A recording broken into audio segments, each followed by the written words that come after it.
Innal hamdalillah nahmaduhu wa nasta'inuhu wa nastaghfiruh wa na'udzu billahi min syururi anfusina wa min sayyiati a'malina may yahdihillahu fala mudhillalah wa may yudlilhu falan tajida lahu waliyan mursyida.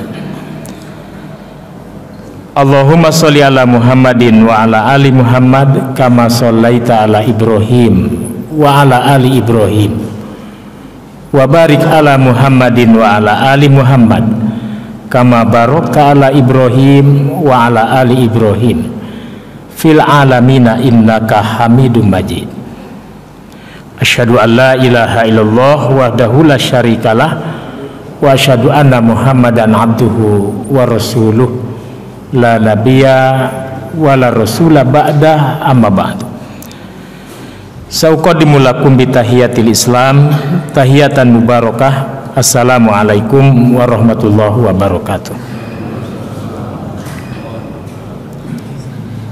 Ikhwani fiddin azakumullah. Alhamdulillah, dengan izin dan kudrah Allah, pada kesempatan yang berbahagia ini kita sama-sama diberikan anugerah oleh Allah berupa nikmat iman,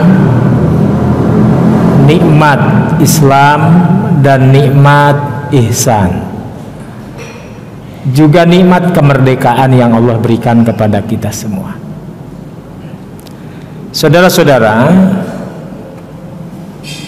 Allah takdirkan kita pada kesempatan bulan ini, bulan yang di dalamnya bulan bersejarah bagi bangsa ini.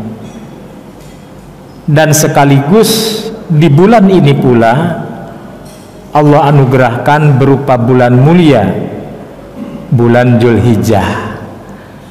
Jadi ada bulan Agustus, ada bulan Dzulhijjah.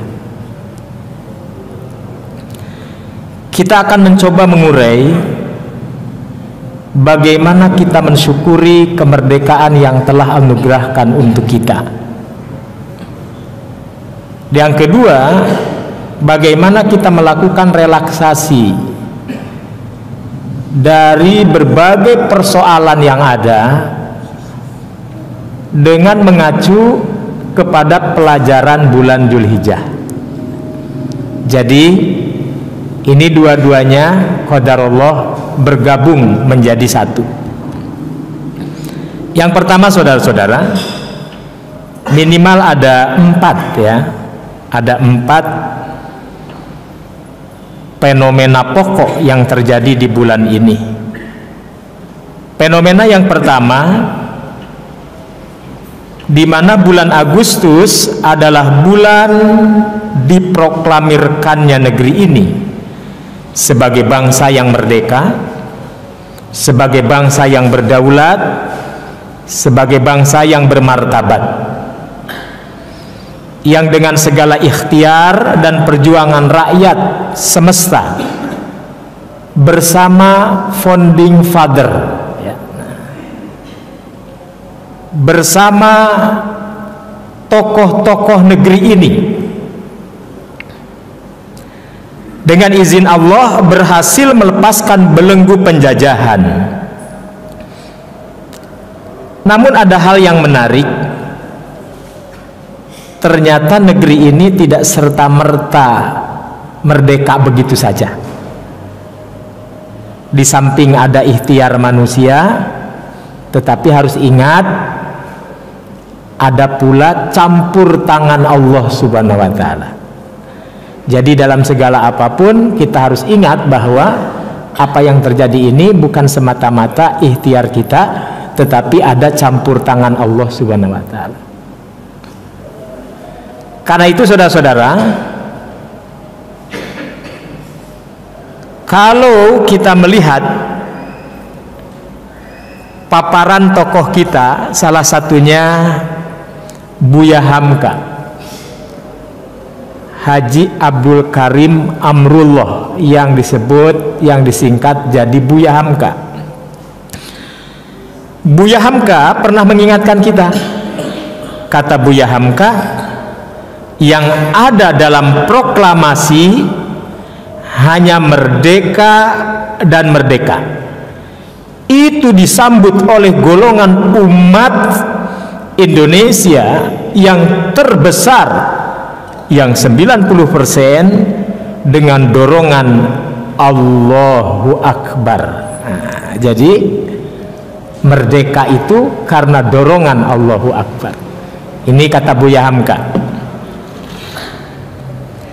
Baik dia itu Masumi, Majelis Syuro Muslimin Indonesia, yang kaum muslimin tergabung di dalamnya dari berbagai unsur muslimin, ya, yang Muhammadiyahnya, yang NU-nya, yang Persisnya, yang hampir seluruhnya ormas-ormas Islam yang pernah hidup mengalami asam garam dalam perjuangan kemerdekaan, terlibat di dalam apa yang disebut dengan Masumi itu.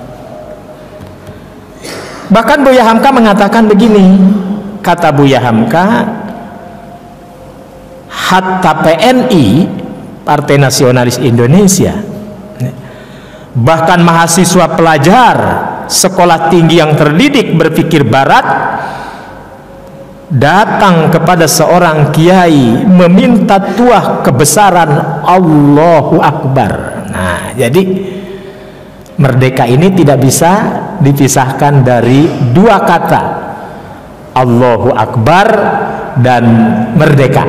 Nah, gitu.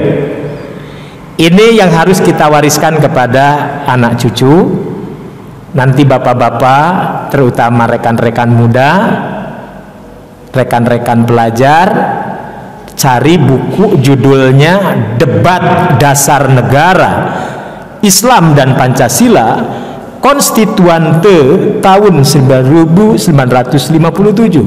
ya, dibaca ulang kembali. Di situ ada hal-hal yang menarik, bagaimana perdebatan tokoh-tokoh di negeri ini dalam meletakkan dasar negara. Ini luar biasa, ya. Nah, ini yang dilupakan oleh anak bangsa, terutama anak-anak kita. Nah, kita tidak boleh lupakan itu.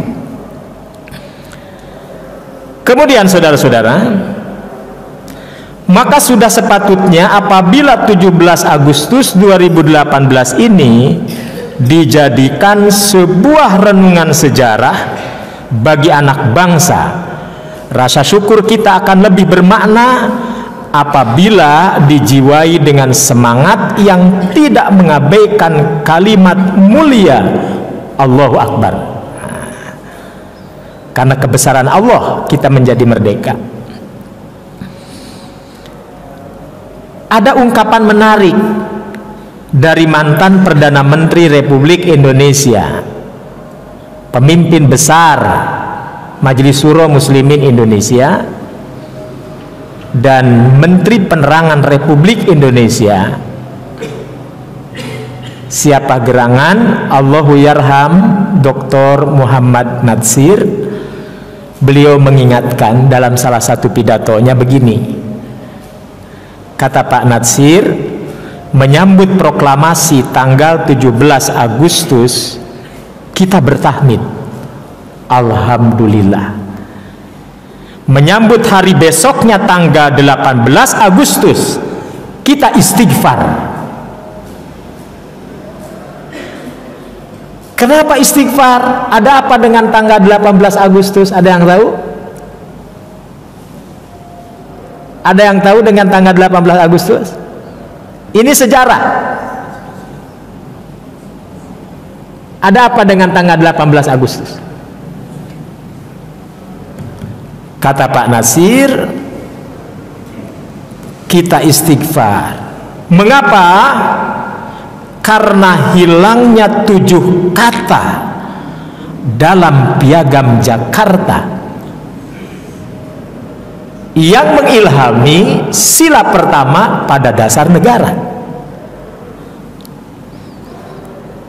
Tetapi walaupun memang 7 kata ini hilang dari Piagam Jakarta, negara berdasarkan ketuhanan yang Maha Esa dengan menjalankan syariat Islam bagi pemeluknya. Itu tercantum, termaktub di dalam Piagam Jakarta. Nah, tetapi tanggal 18 Agustusnya itu dicoret. Nah, yang perlu dicatat oleh anak bangsa, peristiwa dicoretnya 7 kata di dalam Piagam Jakarta itu 18 Agustus. Maka Pak Nasir mengatakan 17 Agustus kita mengucapkan alhamdulillah, 18 Agustus kita istighfar. Ya, begitu. Baik, ini ujian bagi kaum muslimin di negeri ini. Tetapi tokoh-tokoh kita telah memberikan keteladanan ke lapangan, legowo yang begitu sangat tinggi, ya. Apapun yang terjadi sesuai dengan takdir Allah diikutin demi persatuan bangsa, ya, diikutin. Sehingga kalimat ketuhanan yang Maha Esa tidak bisa hilang. Nah, itu pun perjuangan. Kalau memang 7 kata hilang, menjalankan syariat Islam bagi pemeluk-pemeluknya, nah itu hilang. Tapi ketuhanan yang Maha Esanya kan belum hilang. Nah, maka perjuangan itu terfokus pada kalimat ketuhanan yang Maha Esa. Jangan sampai negeri yang sudah merdeka ini, negeri yang sudah diperjuangkan ini keluar dari bingkai ketuhanan yang Maha Esa. Maka Bung Karno pun mengakui apa yang menjadi batang tubuh dan tertulis dalam pembukaan Undang-Undang Dasar 1945 cukup mengilhami bahwa ternyata benar dan diakui bahwa kemerdekaan ini adalah hak segala bangsa dan dimerdekakan atas berkat rahmat Allah yang Maha Kuasa. Saya bacakan. Sungguhlah nyata dalam catatan sejarah bahwa kemerdekaan ini diproklamirkan Soekarno-Hatta yang disaksikan tokoh lainnya. Siapa tokoh lainnya? Ahmad Subarjo. Siapa lagi? Maramis. Siapa lagi? Muhammad Yamin. Siapa lagi? Kiai Haji Wahid Hashim. Siapa lagi? Kiai Haji Agus Salim.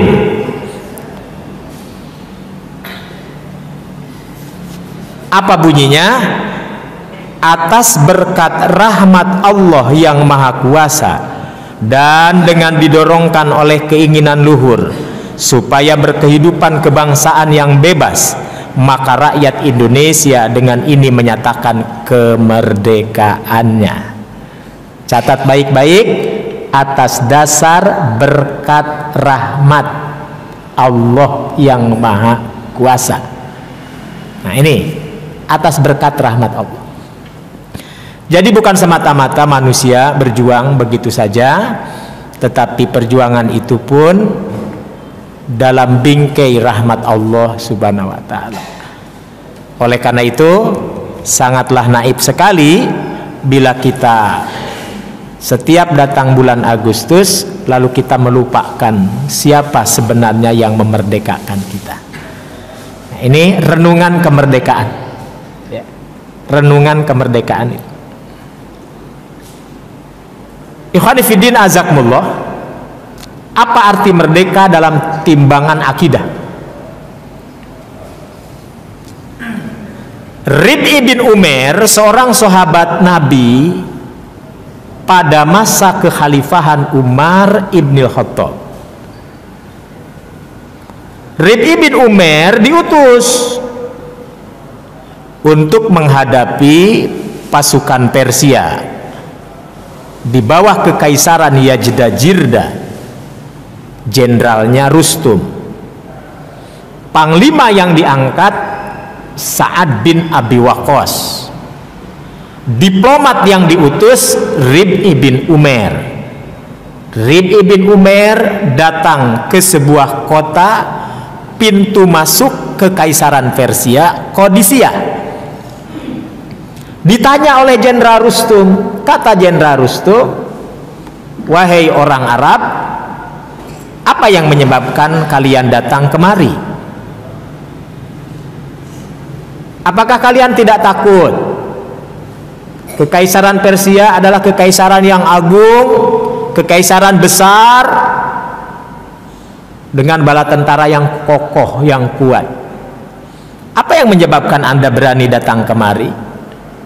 Dijawab oleh Rib ibn Umair, kata Rib ibn Umair, kami datang kemari dengan satu tekad, tahrirun nas min ibadatil makhluk ila ibadatil khaliq. Kami datang kemari untuk memerdekakan manusia. Nah, di situ ada kata merdeka. Kami semua datang untuk memerdekakan manusia dari penyembahan sesama makhluk dan menuju penyembahan hanya untuk Allah semata. Kita tahu Persia itu Majusi, Zoroaster, aliran Manu, aliran Mazdak yang menyembah api, Ahriman dan Ahura Mazda sebagai tuhannya.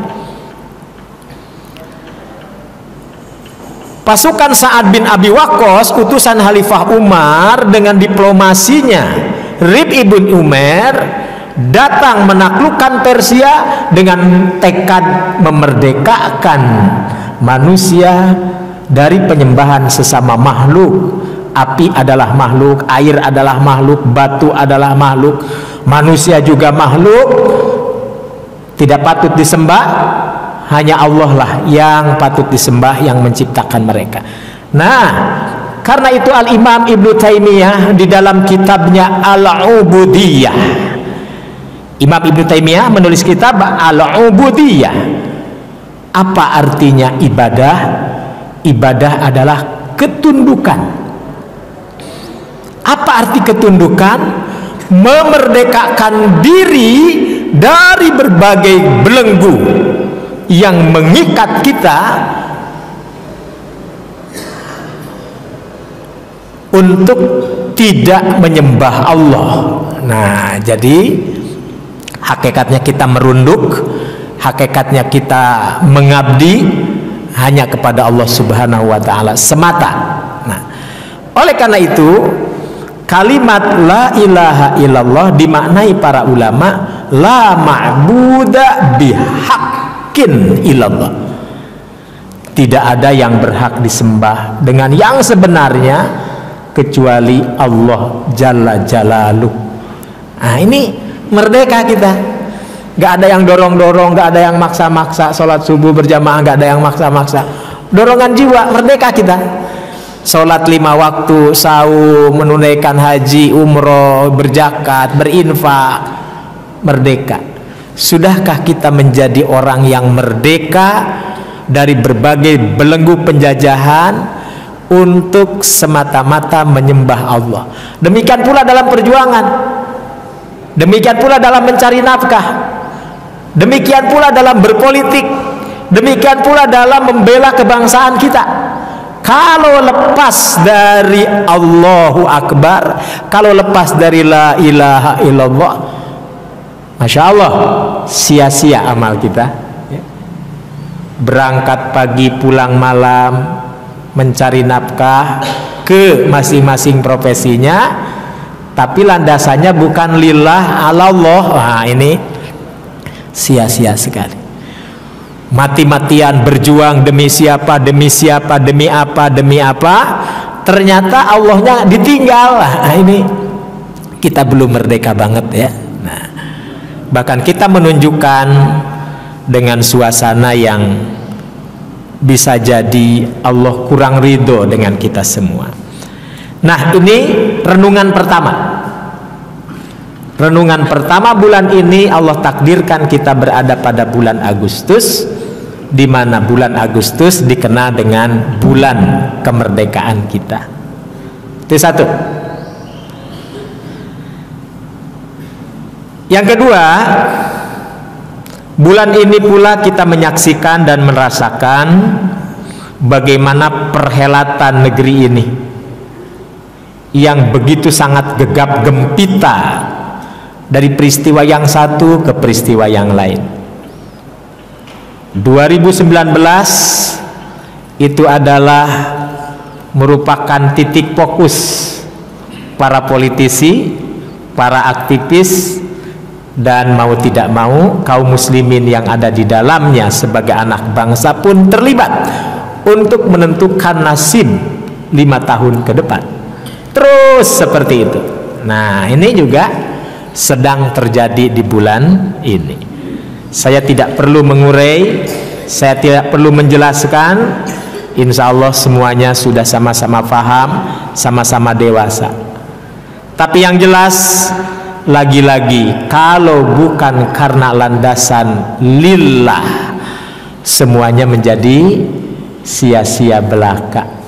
Kalau bukan landasannya lillah, semua akan menjadi sia-sia belaka.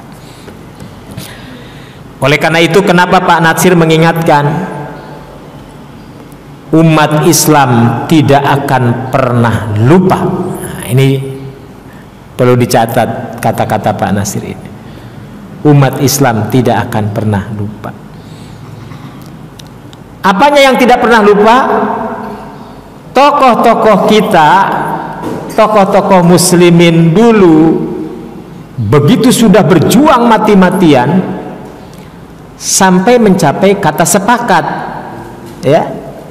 Jadi Piagam Jakarta itu kesepakatan, dan berubah juga memang ada kesepakatan, walaupun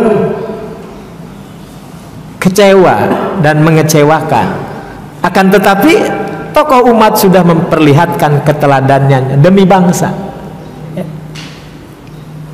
Walaupun sampai hari ini konon para sejarawan belum bisa membuktikan sepenuhnya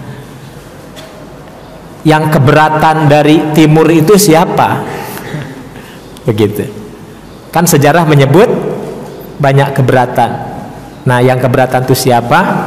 Ini menjadi debatable para ahli sejarah. Baik saudara. Nah, yang ketiga, di samping bulan ini kita menyaksikan mengalami perhelatan bangsa, kita pun diuji oleh Allah Subhanahu wa taala. Saudara-saudara kita yang berada di Jaziratul Lombok, Jazirah Lombok. Lombok dikenal dengan provinsi 1000 masjid, ya. Dan hampir daerah-daerah pesisir laut, kalau kita lihat sejarah, memang hampir rata-rata pertama kali dijamah Islam. Makanya kenapa sampai hari ini kepulauan 1000 pulau yang ada di Malakut, Malakut itu artinya kerajaan, Maluku itu dari Malak, Malakun artinya kerajaan. Maluku diambil dari kata Malak, artinya kerajaan-kerajaan. Jadi Maluku itu bahasa Arab.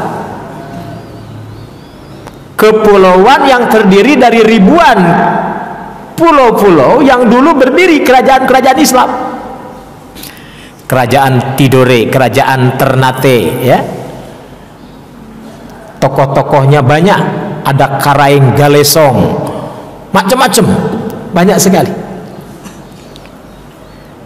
Anak-anak muda, anak-anak remaja wajib baca buku sejarah Api Sejarah dalam rangka meluruskan destruksi sejarah. Ada pemutarbalikan sejarah, ada pemutarbalikan fakta. Profesor Ahmad Mansur Suryanegara, sejarawan Tatar Pasundan di Unpad, berhasil menulis buku 2 jilid cukup tebal-tebal, kurang lebih 700 halaman satunya. Berarti kalau dibaca dua-duanya lumayan 1400 halaman. Judulnya Api Sejarah. Supaya kita tidak kehilangan sejarah. Sebelumnya Buya Hamka menulis sejarah umat Islam. Profesor Deliar Niru menulis tentang kebangkitan gerakan modernis Islam. Nah, yang terbaru dan yang terkini masih dari Unpad, anak muda berhasil menulis buku Sejarah Indonesia Perspektif Baru. Baru 2 jilid, rencananya 3 jilid. Sejarah Indonesia Perspektif Baru.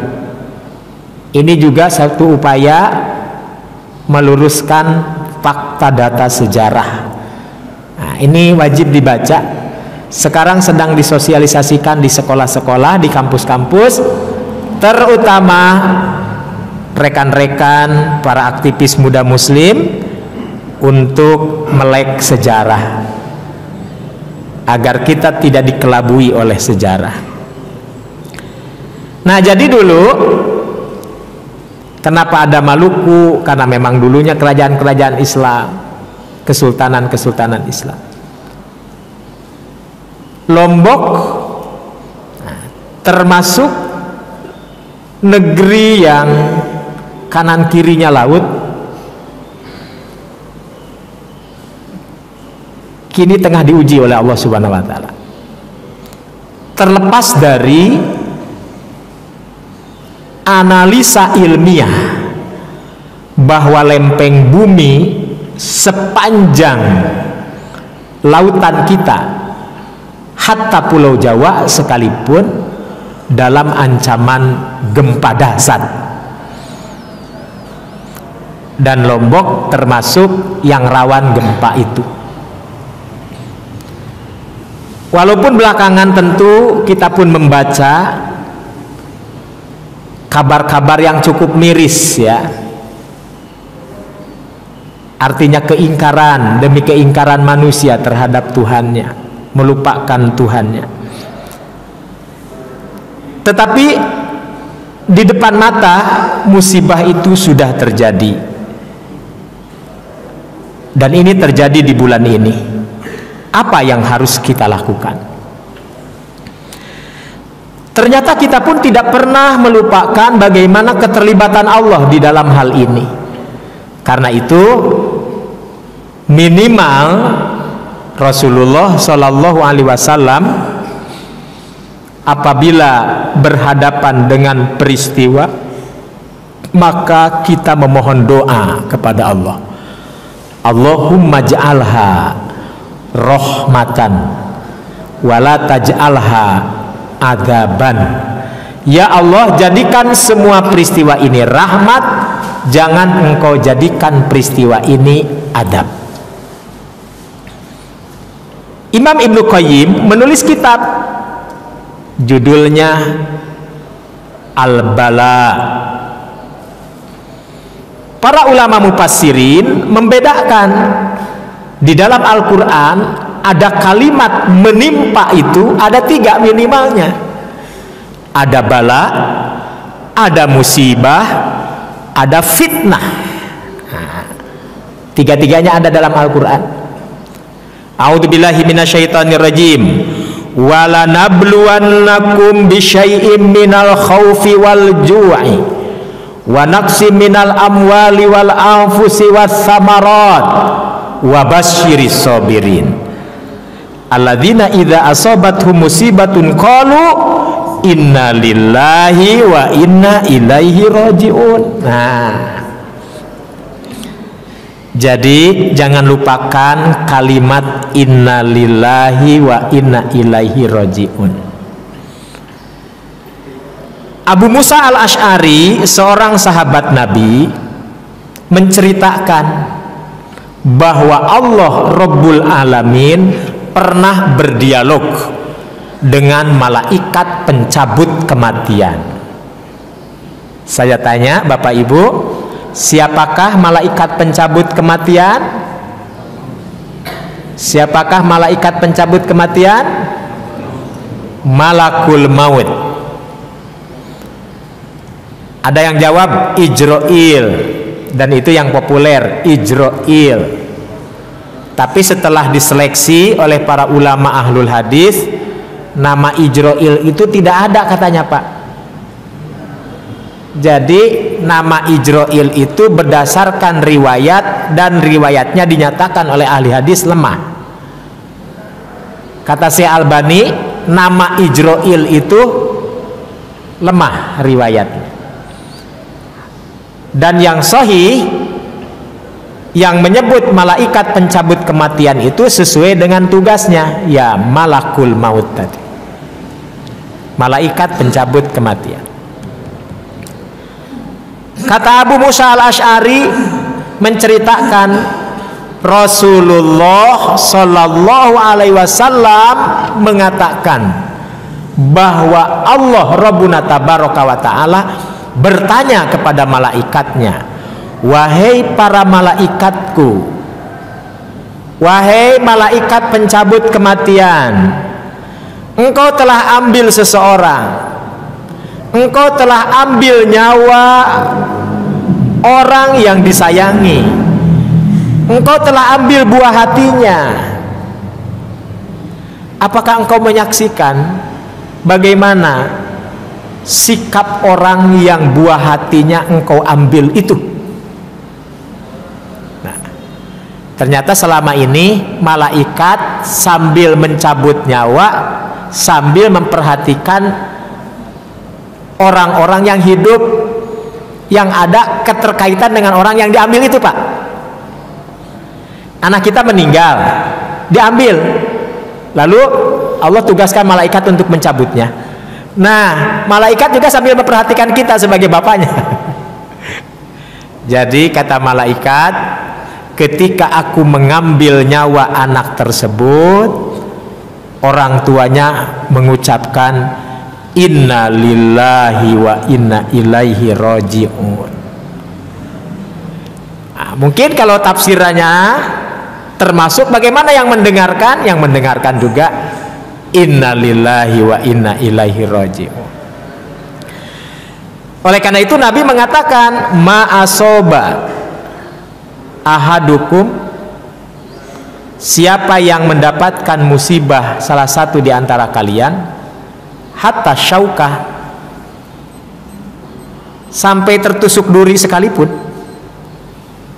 lalu dia mengucapkan inna lillahi wa inna ilaihi raji'un, maka Allah hapuskan kesalahan-kesalahannya, dia berhak mendapatkan ampunannya, dan dia berhak mendapatkan pujian Allah Subhanahu wa Ta'ala. Nah, Al-Hafidz Imam Ibnu Katsir dalam tafsirnya Tafsir Al-Qur'anil Adzim meriwayatkan hadis yang sahih bahwa kata Allah, wahai malaikatku, bangunkan bagi siapa saja yang mengucapkan inna lillahi wa inna ilaihi raji'un sebuah mahlige, rumah yang penuh dengan pujian di sorga, namanya Baitul Hamdi. Nah, jadi bagi orang yang mengucapkan inna lillahi wa inna ilaihi raji'un sepenuh keikhlasan, ikhlas ya, Allah akan bangunkan mahlige, Allah akan bangunkan istana, Allah akan bangunkan rumah untuk kita di sorga. Nama rumahnya Bu Pak, Baitul Hamdi. Nah, jadi nama rumahnya itu Baitul Hamdi, wisma penuh pujian ya. Nah, boleh juga tuh pakai kaligrafi, tulis, pampangkan di rumah Baitul Hamdi ya, rumah penuh pujian. Kenapa disebut Baitul Hamdi? Karena hamba-hamba Allah itu walaupun dalam keadaan bersedih hati, Dia tidak pernah melupakan Allah Subhanahu wa taala. Kalau dalam bersedih saja tidak pernah melupakan Allah, apalagi dalam keadaan gembira. Nah, jadi di sisi lain kita gembira nih merdeka, di sisi lain saudara-saudara kita memang terkena musibah, ya. Jadi antara alhamdulillah dengan innalillahi ini imbang. Adapun renungannya, muhasabahnya, maka kalimatul istighfar di situ juga terjadi. Baik. Mukhanifiddin azakumullah. Riwayat yang kedua, ini soal innalillahi ya, soal innalillahi ini. Riwayat yang kedua adalah riwayat Ummu Salamah. Ummu Salamah itu seorang ibu-ibu yang baru ditinggalkan wafat oleh suaminya. Suaminya meninggal di medan perang. Namanya Abu Tolhah. Abu Tolhah di samping dia mujahid, pejuang di medan laga, di medan tempur, beliau juga rajin menasehati istrinya. Wahai istriku, kalau engkau tertimpa musibah, jangan lupakan Allah. Ucapkan innalillahi wa inna ilaihi raji'un. Allahumma ajirni fi musibati wahluf li khairan minha. Jangan lupakan itu, kata suaminya. Suatu saat justru Ummu Salamah dapat berita besar. Suaminya telah meninggal di medan perang. Dia ingat pepatah suaminya. Begitu mendapatkan musibah, langsung ucapkan innalillahi wa inna ilaihi raji'un. Sesungguhnya kami milik Allah dan kepada Allah lah kami kembali. Lalu ditambah, Allahumma ajirni fi musibati wa khluf li khairan minha. Ya Allah, gantikan untukku dengan suatu yang lebih baik dari apa yang aku miliki selama ini. Ummu Salamah pun mengucapkan doa itu. Setelah berhari-hari, Ummu Salamah bertanya kepada dirinya, lalu ngegerendeng, ngadu kepada Allah. Ya Allah, adakah pengganti suamiku yang lebih baik dari yang pernah aku miliki selama ini?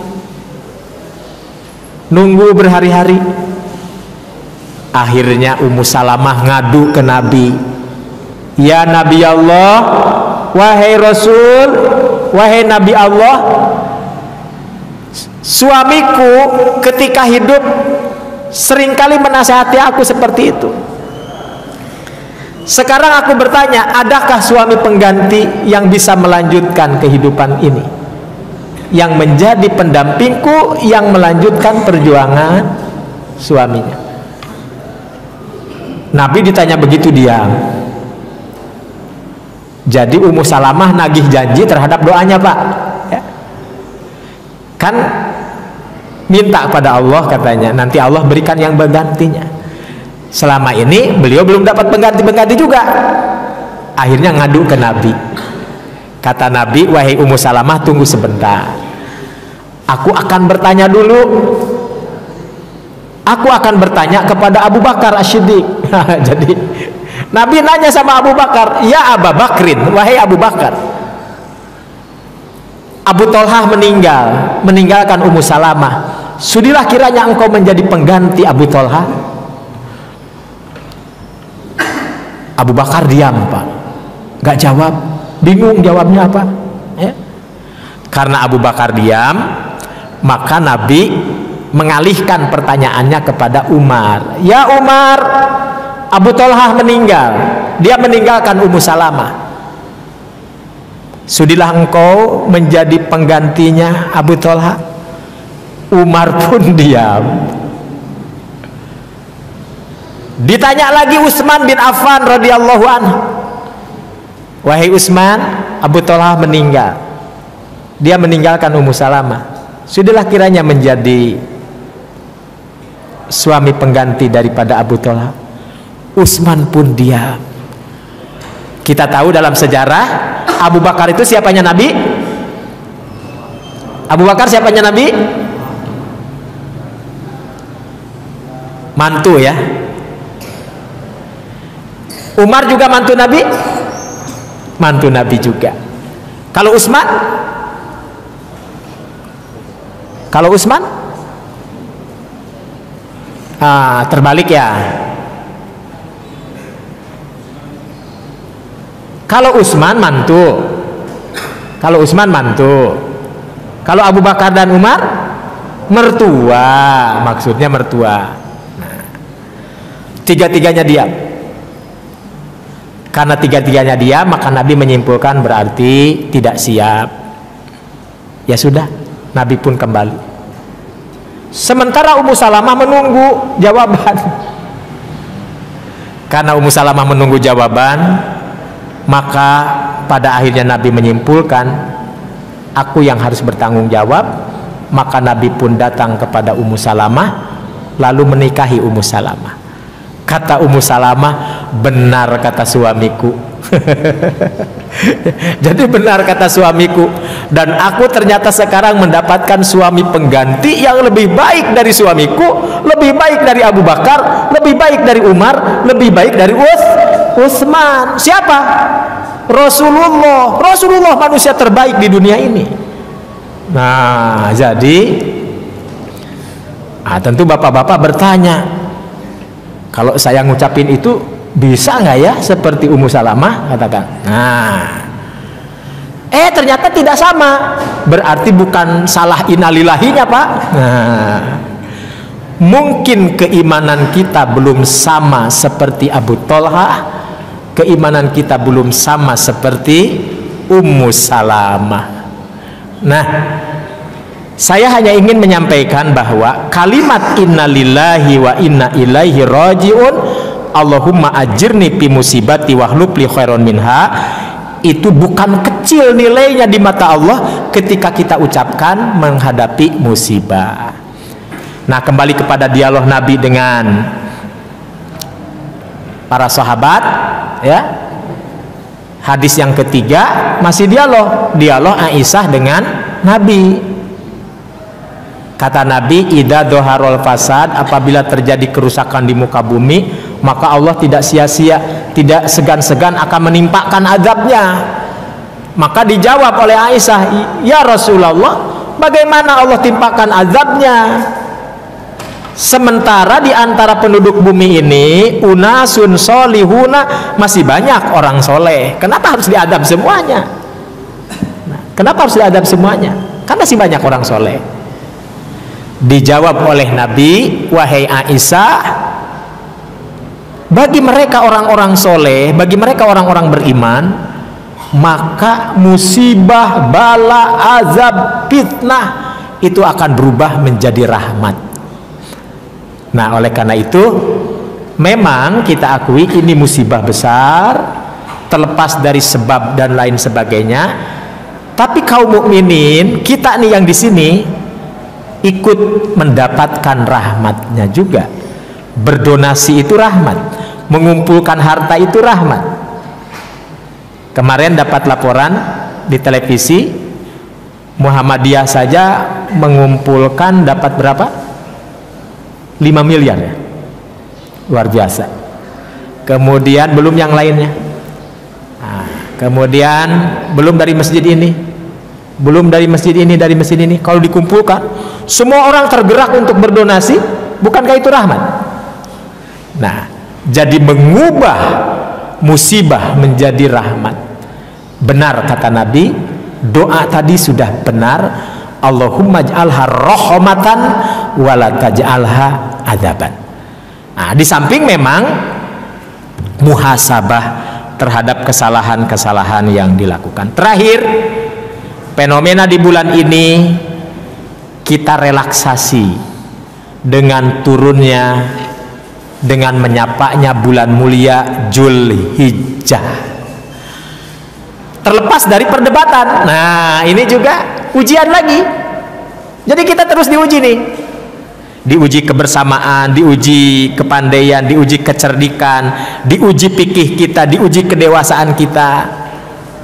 Nampaknya Pak, kita akan mengalami perbedaan, tidak titik sampai di sini, akan mengalami terus perbedaan penanggalan ini.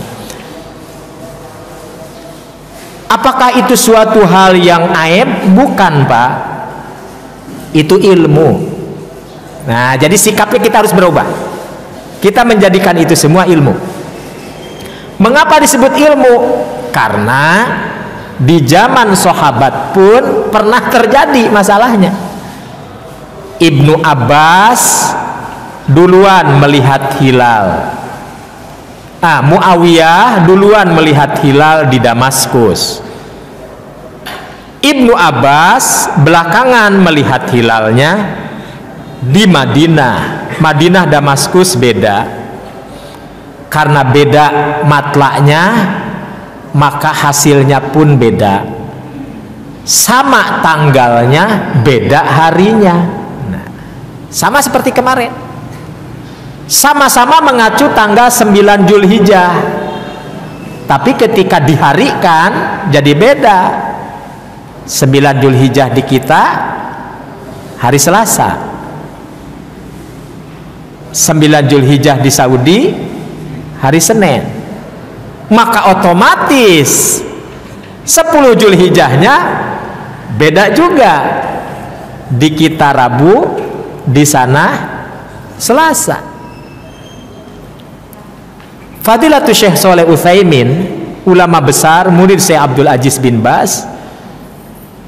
Kalau gurunya Syekh bin Baz lebih menguatkan pegang patokan penanggalan Saudi. Kalau muridnya Syekh Muhammad Shalih Utsaimin tidak mengapa mengambil ru'yat masing-masing negaranya. Syekh Sulaiman Ar-Ruhaili juga menyatakan tidak mengapa mengambil ru'yat masing-masing negaranya. Tahun 76 di kita mulai terjadi. Itu tahun 76. Makanya karena mulai terjadi, barangkali ada ikhtiar bisa disatukan atau tidak. Ini upaya. Kalau tidak bisa disatukan, tidak bisa dipaksakan. Tapi upaya itu pernah ada. Tahun 76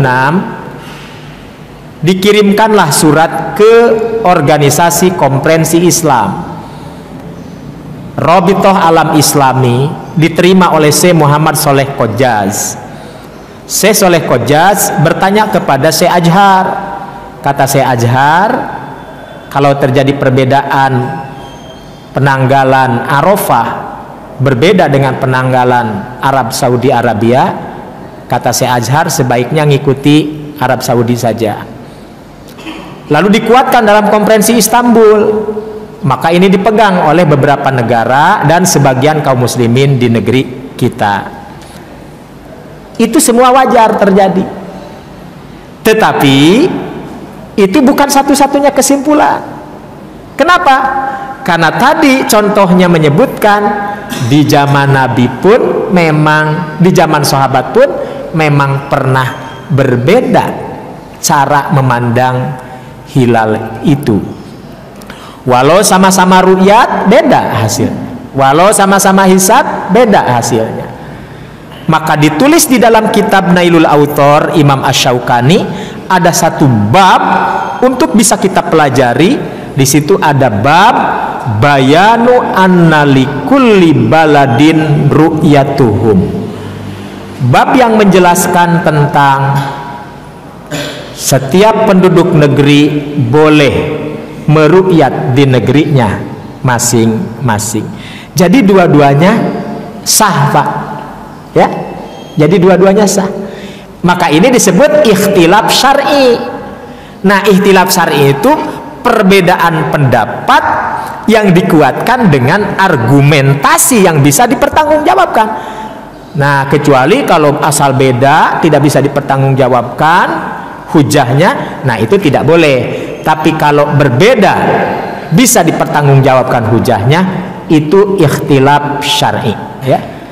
Nah, perbedaan yang dibolehkan. Mudah-mudahan baik yang duluan mengambil Senin Kemis ataupun yang mengambil belakangan paket Selasa Rebo, dua-duanya diterima di sisi Allah Subhanahu wa taala. Baitur Rahman paket mana? Paket hemat? Oh, paket Rabu ya. Nah, jadi paket-paket ini memang ada di zaman sahabat seperti itu. Pahami secara dewasa, pahami secara ilmu ya. Nah, pahami. Kemudian yang tidak boleh kita lupakan, apa keutamaan keduanya? Keutamaan keduanya, yang pertama, keutamaan bagi mereka yang menunaikan ibadah haji. Kata Nabi, berdoalah kamu apa yang engkau kehendaki, ma'aroda haula. Maka Allah katakan, apa yang kau inginkan tumpahkan di sini. Di mana? Di Arafah, bagi mereka yang menunaikan ibadah haji. Lalu Nabi mengatakan, man hajja walam yarfus walam yapsuk raja'a ilaihi kawaladathu ummuh wal hajjul mabrur laisa lahu jazaun ilal jannah. Riwayat Imam Muslim dari Abi Hurairah. Siapa yang menunaikan ibadah haji dengan sepenuh keikhlasan, tanpa diiringi kefasikan, tanpa dihiasi dengan rofas, maka dia akan kembali ke tanah airnya dalam keadaan seperti bayi merah yang terlahir dari perut ibunya.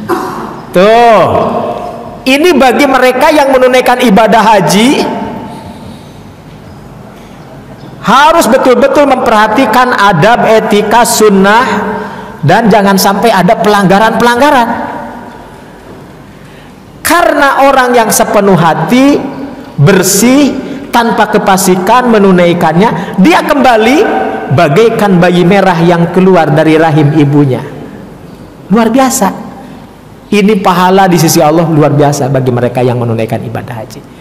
Makanya kita prihatin lihat di medsos ya,